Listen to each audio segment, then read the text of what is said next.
Today is November 2nd, 2024, and we're going to be going over the final best case map for former President Donald Trump in the 2024 presidential election. I've already done Kamala Harris's version of this, so if you want to go watch that, make sure to go check it out as my most recent video right after or right before this one.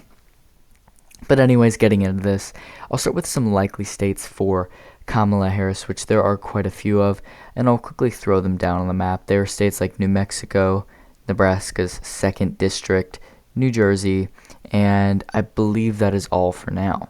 So those three states add 20 electoral votes onto Kamala Harris's total, and that brings her up to 197. So starting with New Mexico, the state voted for Joe Biden by 10.8%, and I believe that in a best case for Donald Trump, you could see it drop down to probably around a 6 or 7 point margin, well, probably 5 or 6 points, as he would do very well with Latino voters, but it would not be enough to make the state super competitive. Nebraska's 2nd, I think you could see drop to about 6 points, maybe 5 or 6 points, as it is a very suburban district, a very left-shifting district, so it's going to be hard for Trump to make ground in it, but I believe it is possible. And then lastly, out of Nebraska, it was a 16-point win for Joe Biden. In a best case for Donald Trump, I believe it would only be about 10 points for Kamala Harris. And now some likely states for Donald Trump. They include Texas, Georgia, North Carolina, and that is it. So those states bring him up to 251 electoral votes, a very strong performance for Trump already. And as you can see, 2 states already are filled in, 2 of the 7 very important battleground states, and I'll explain my reasoning for that in just a minute. But starting with Texas, this is a pretty interesting state politically. I think Trump will gain a lot in the Rio Grande in a best case for him, as well as Western Texas, and he would minimize the gains Harris would make in exurban and urban and suburban areas in places like Travis, Williamson, Hayes, Dallas, Tarrant, Denton, and Collin counties. So he would prevent Harris from getting too much there, and he would improve in the rurals as well. So that gives him the state by about 10.5 points. And then the state of, we'll start with North Carolina, which I have going as a decent lean margin right now for Donald Trump by about 2.5 points. I think in a best case for Donald Trump, you could see him win it by upwards of about 6 points. As you can see, he won it by 1.3, and he would do this well because, for one, he would do very well in Western North Carolina. The people here are very unhappy with the government's response to Hurricane Helene, and I think that could potentially have a positive impact on Trump's campaign. He could also improve in the southeastern quadrant of the state, as this is a fairly, the rurals here aren't really maxed out for Trump, and he definitely could do better here. And where he could do a lot better is in the northeastern part of the state and just the north in general, where he did gain a lot in 2020, and where he could gain even more this year. Potentially, he could gain with some black voters in Durham and Orange counties. That's unlikely, though, but in the best case, I suppose that could happen, too. So again, a 6-point margin out of North Carolina. Out of Georgia, about a 5-point margin, as he would minimize losses in the Atlanta suburban areas. If anything, he would probably gain in some of these counties, even some of the Atlanta exurban counties, which I have trending towards Harris. I think he could gain in a little bit, sending them back closer to 2016 margins, and he would, of course, gain in DeKalb and Fulton counties. So overall, the Atlanta area would not be a huge concern, and Trump would gain even more in central eastern Georgia, in rural Georgia as a whole, and especially in the southwestern corner of the state in the 2nd District. And then after this, we come down to some battleground states, and we'll start with some higher margin ones first.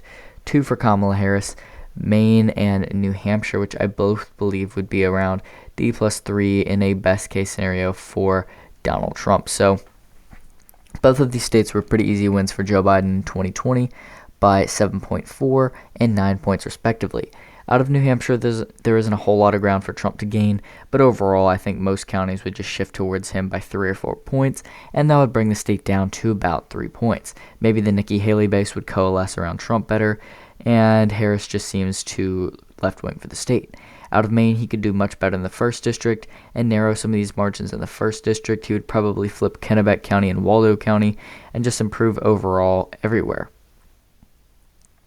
And then after this, a few lean states for Donald Trump, 2 of the higher ones, Arizona and Wisconsin. So starting with Arizona, I have the state going for Trump right now by 0.25%, and I think in a best case for Trump, he could win it by upwards of 3.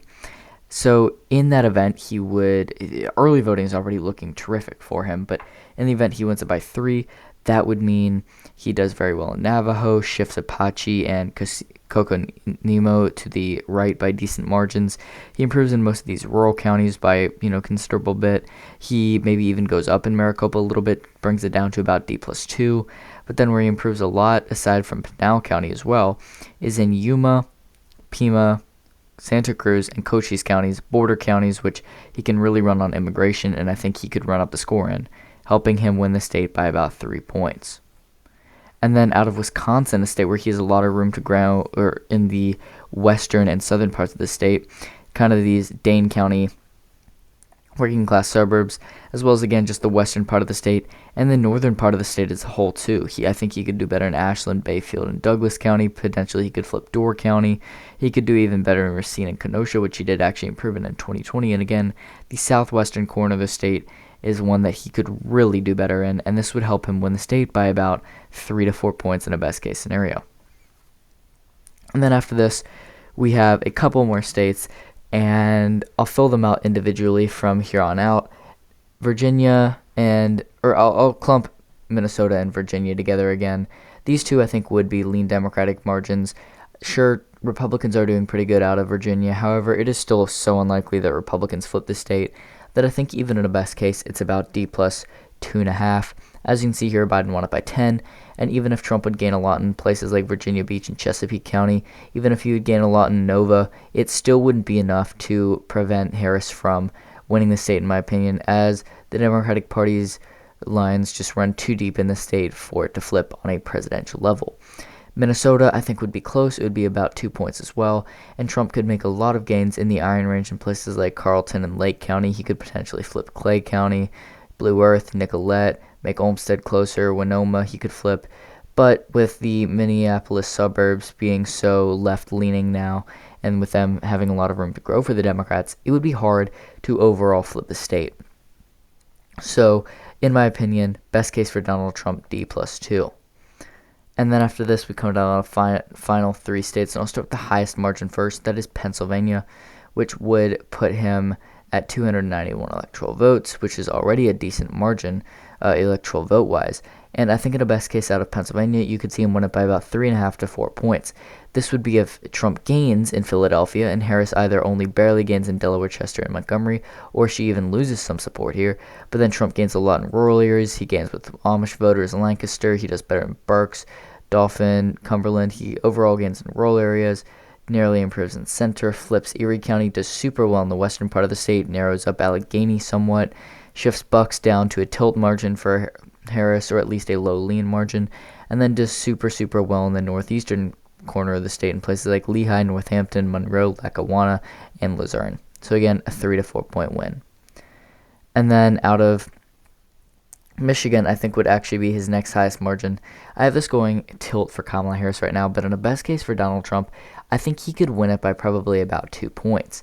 This would be if he would do very well in the central part of the state, in the 7th and 8th congressional districts, flipping places like Saginaw, moving Genesee and Oakland to the right by a bit, Wayne and Washtenaw narrow up somewhat, and overall just doing pretty well in the rural areas of the state, as well as shifting Muskegon to the left, or to the right, and preventing Kent and other left-shifting counties, suburban and exurban, from, going further left.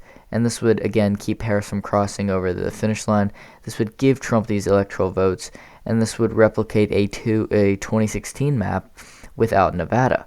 But along with these other states, and I think in a best-case scenario, Trump would end up winning Nevada by a lean margin, pretty similar to Michigan, a little less than 2 points, though. I think that he could do well enough in Clark County, probably drop it down to a low likely margin or a high lean margin, and improve a little bit in Washoe and basically every other county to shift the state down and flip it, winning it by about 2 points. So this is how I see the map going in a best case scenario for Donald Trump come November 5th. I hope you did enjoy this video. Comment down below what your predictions are for a best case for Trump, and I'll see you guys next time.